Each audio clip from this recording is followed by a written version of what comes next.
കട്ടപ്പനയിലെ ace ഹോട്ടലിൽ വിളമ്പിയ chicken കറിയിൽ ജീവനുള്ള പുഴുക്കളെ കണ്ടെത്തിയ സംഭവത്തിൽ ആരോഗ്യ വിഭാഗത്തിന്റെ നടപടി. താൽക്കാലികമായി ഹോട്ടൽ അടപ്പിച്ചു. ഇടുക്കി ലൈവ് വാർത്തകൾ നിങ്ങൾക്കായി അവതരിപ്പിക്കുന്നത് ആയുർധാര പാരമ്പര്യ നാട്ടുചികിത്സാലയം, കട്ടപ്പന. 20 ഏക്കർ. എല്ലാ ദിവസവും രാവിലെ 8 മുതൽ 6 മണി വരെ സേവനം ലഭ്യമാണ്. സംഭവമുണ്ടായപ്പോൾ തന്നെ ഹോട്ടൽ തുറക്കരുതെന്ന് അറിയിച്ചിരുന്നു. എന്നാൽ ഹോട്ടലുടമ ഇന്ന് വീണ്ടും ഹോട്ടൽ തുറന്ന് പ്രവർത്തിപ്പിക്കുകയായിരുന്നു. തുടർന്ന് നഗരസഭ ആരോഗ്യ വിഭാഗം എത്തി തിങ്കളാഴ്ച പരിശോധനയ്ക്ക് ശേഷം മാത്രമേ ഹോട്ടൽ തുറക്കാവൂ എന്നറിയിച്ച് ഹോട്ടൽ പൂട്ടിക്കുകയായിരുന്നു. കട്ടപ്പന പള്ളിക്കവലയിലെ എയ്സ് ഹോട്ടലിൽ നിന്ന് ചിക്കൻ കറിയും പൊറോട്ടയും കഴിച്ച വെള്ളാരംകുന്നിലെ 3 വിദ്യാർത്ഥികളാണ് ഭക്ഷ്യവിഷബാധയെ തുടർന്ന് കട്ടപ്പനയിലെ സ്വകാര്യ ആശുപത്രിയിൽ പ്രവേശിപ്പിച്ചത്.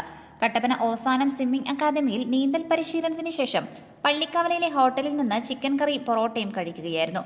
ചിക്കൻ കറിയിൽ ധാരാളം ജീവനുള്ള പുഴുക്കളെ കണ്ടതിന് പിന്നാലെ കുട്ടികൾ ഛർദ്ദിച്ചു. തുടർന്ന് വയറുവേദനയും തളർച്ചയും അനുഭവപ്പെട്ടതോടെ കുട്ടികളെ 3 പേരെയും ആശുപത്രിയിൽ പ്രവേശിപ്പിക്കുകയായിരുന്നു. മുൻപും നിരവധി തവണ ഇവരുടെ ഹോട്ടലുകളിൽ നിന്ന് പഴകിയ ഭക്ഷണം പിടികൂടിയിരുന്നു. പഴകിയ ഭക്ഷണം വിളമ്പുന്ന ഹോട്ടലുകൾക്കെതിരെ ശക്തമായ നടപടികൾ സ്വീകരിക്കണമെന്ന ആവശ്യവും ഉയരുന്നുണ്ട്. Idukki live news, Kattappana. Idukki live വാർത്തകൾ നിങ്ങൾക്കായി അവതരിപ്പിച്ചത്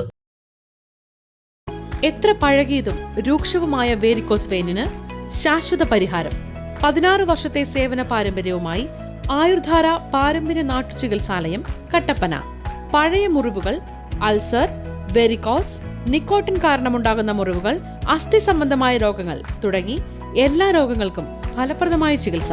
ദളിത് സാഹിത്യ അക്കാദമിയുടെ ഡോക്ടർ അംബേദ്കർ പുരസ്കാരം, ശിവഗിരി മഠത്തിന്റെ വൈദ്യശ്രേഷ്ഠ പുരസ്കാരം തുടങ്ങി വൈദ്യത്തിൽ ഒട്ടനവധി പുരസ്കാരങ്ങൾ ലഭിക്കുകയും പാരമ്പര്യ വൈദ്യത്തിൽ ഡോക്ടറേറ്റ് നേടുകയും ചെയ്ത വൈദ്യർ സിൻഡോ ജോസഫ് നേതൃത്വം നൽകുന്നു. ആയുർധാര പാരമ്പര്യ നാട്ടുചികിത്സാലയം, കട്ടപ്പന. 20 ഏക്കർ. എല്ലാ ദിവസവും രാവിലെ 8 മുതൽ 6 മണി വരെ സേവനം ലഭ്യമാണ്.